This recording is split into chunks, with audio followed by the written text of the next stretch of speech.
Hello दोस्तों, आप सभी हमारे भारतीय पौराणिक कथाओं से जुड़ी कई सारी बातें जानते हैं। वैसे ही आपने रामायण, महाभारत या अन्य कथाओं में देवता, असुर, यक्ष, राक्षस, गंधर्व, अप्सरा, दैत्य आदि का जिक्र सुना होगा। आज हम इन्हीं के बारे में जानेंगे। सबसे पहले हम बात करेंगे सूर्य यानी देवताओं की, जिनमें इंद्र, सूर्य, अग्नि, वायु आदि का समावेश होता है। ये सभी ऋषि कश्यप और अदिति की संतान हैं। इनका जन्म ब्रह्मदेव द्वारा निर्मित सृष्टि के वहन हेतु हुआ था। इसी कारण अमृत की आवश्यकता इन्हें अधिक थी। ब्रह्मदेव ने सृष्टि का निर्माण करके इन सभी में कार्य सौंप दिए थे, अपितु सृष्टि का वहन इनके अधीन है। इनके अपने लोक है तथा स्वर्ग इंद्रदेव के अधीन है, जहाँ सभी देवता विराजते हैं। अब हम बात करेंगे गंधर्वों की।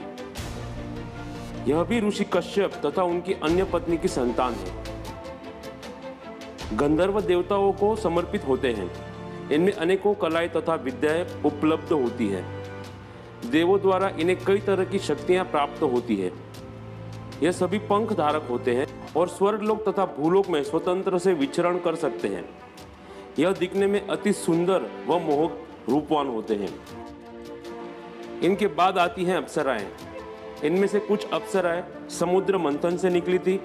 किसी का निर्माण ब्रह्मदेव ने किया था, जैसे तिलोत्मा, और विष्णु अवतार नर और नारायण से नारायण की जंगा से उर्वशी उत्पन्न हुई थी, और कुछ अप्सराओं का निर्माण देवों ने किया था।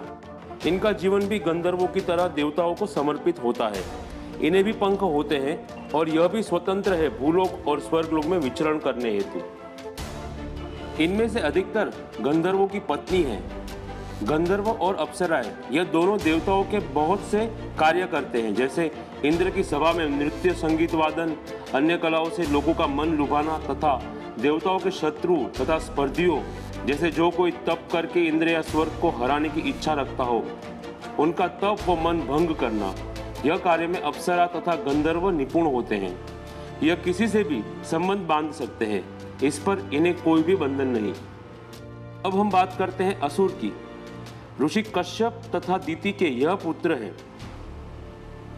जिन्हें अपनी महत्वाकांक्षा तथा अहंकार के कारण नकारात्मक स्वभाव इनमें विकसित होता है, जिस कारण इन्हें सूर्य के विरोधी यानी देव के विरोधी असुर कहा जाता है। देव, असुर, गंधर्व, यक्ष, दैत्य, राक्षस यह सभी आपस में भाई ही हैं, परंतु इनकी महत्वाकांक्षा तथा इनके स्वभाव ने इन्हें शत्रु बनाया है। असुरों का जन्म ही ईर्ष्या के आधार पर हुआ था। इसी कारण यह सारे नकारात्मक ऊर्जा से उत्पन्न हुए थे। इनमें भी देवताओं की तरह ही शक्तियां होती है तथा यह अद्भुत सहनशीलता रखते हैं। इनके जीवन में एकमेव लक्ष्य देवताओं को परास्त करना और स्वर्ग पर आधिपत्य पाना ही होता है। इनके बाद आते हैं राक्षस। राक्षस भी देवता और असुर के भाई ही होते हैं, परंतु इनका शरीर ना ही मानव जैसा होता है, ना ही जानवर जैसा होता है। यह विचित्र और भयजनक दिखते हैं। जैसे गंधर्व देवताओं को समर्पित होते हैं, वैसे राक्षस असुरों को समर्पित होते हैं। इनमें भी रूप बदलने की शक्ति, सम्मोहन शक्ति, मायावी शक्तियां निहित होती है। यह तंत्र मंत्र सिद्धि के ज्ञाता होते हैं। अब हम बात करेंगे दैत्य की। दैत्य जो पौधे में राक्षसों से बड़े होते हैं और असुरों की सेना के प्रमुख होते हैं। कई बार आगे चलकर असुर के बाद दैत्य भी राजा बने हैं। वे भी बड़े शक्तिशाली होते हैं। यह आसानी से साधारण देवताओं को मुकाबला कर सकते हैं। असुर के प्रति ये समर्पित होते हैं। यक्ष ना ही पूरी तरह से राक्षस होते हैं, ना ही पूरी तरह से देवता, ना ही असुर।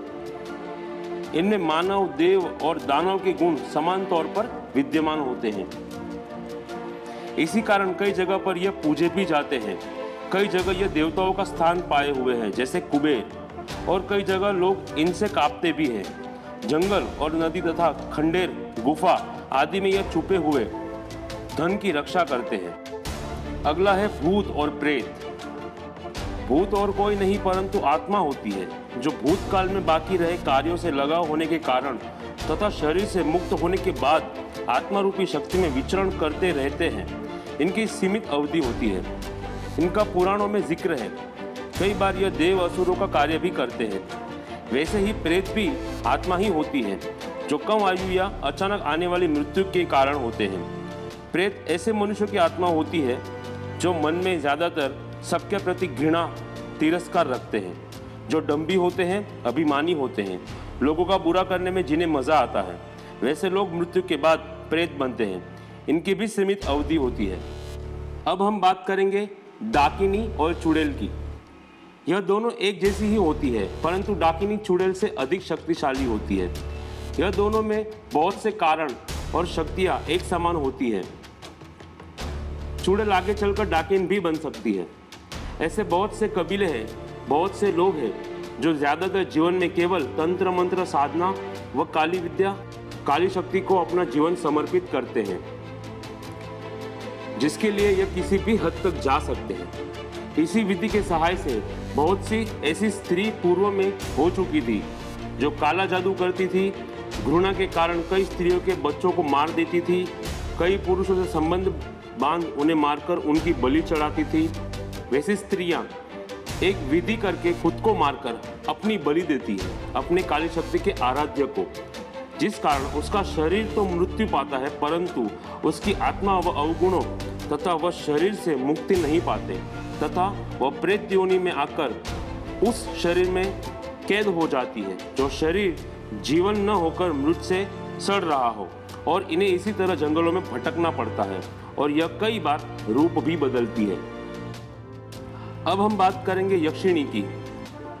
यक्षिणी में यक्ष जैसे ही शक्तियां होती है, वे यक्षों की पत्नी भी होती है। डाकिनी और चुड़ैल ज्यादातर इन्हीं को पूजती है और समर्पित रहती है।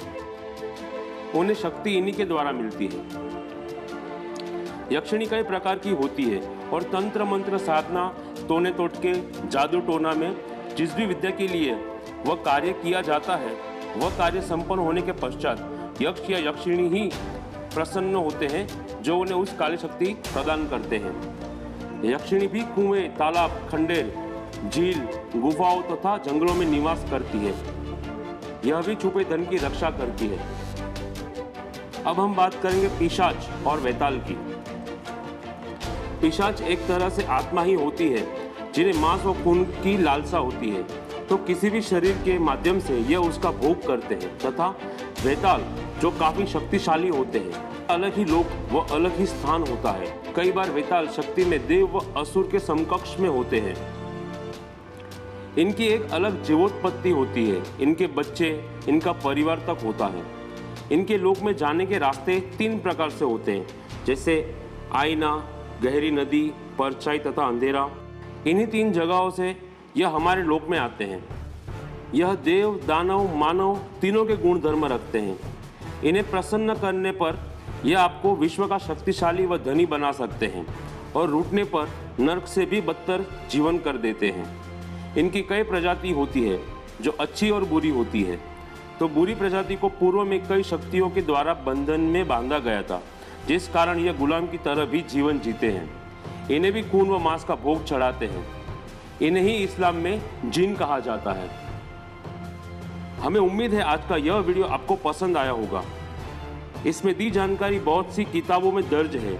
इसे केवल मनोरंजन के तौर पर लीजिए और कृपया इसी वीडियो को लाइक और शेयर कीजिए और चैनल को सब्सक्राइब कीजिए। धन्यवाद।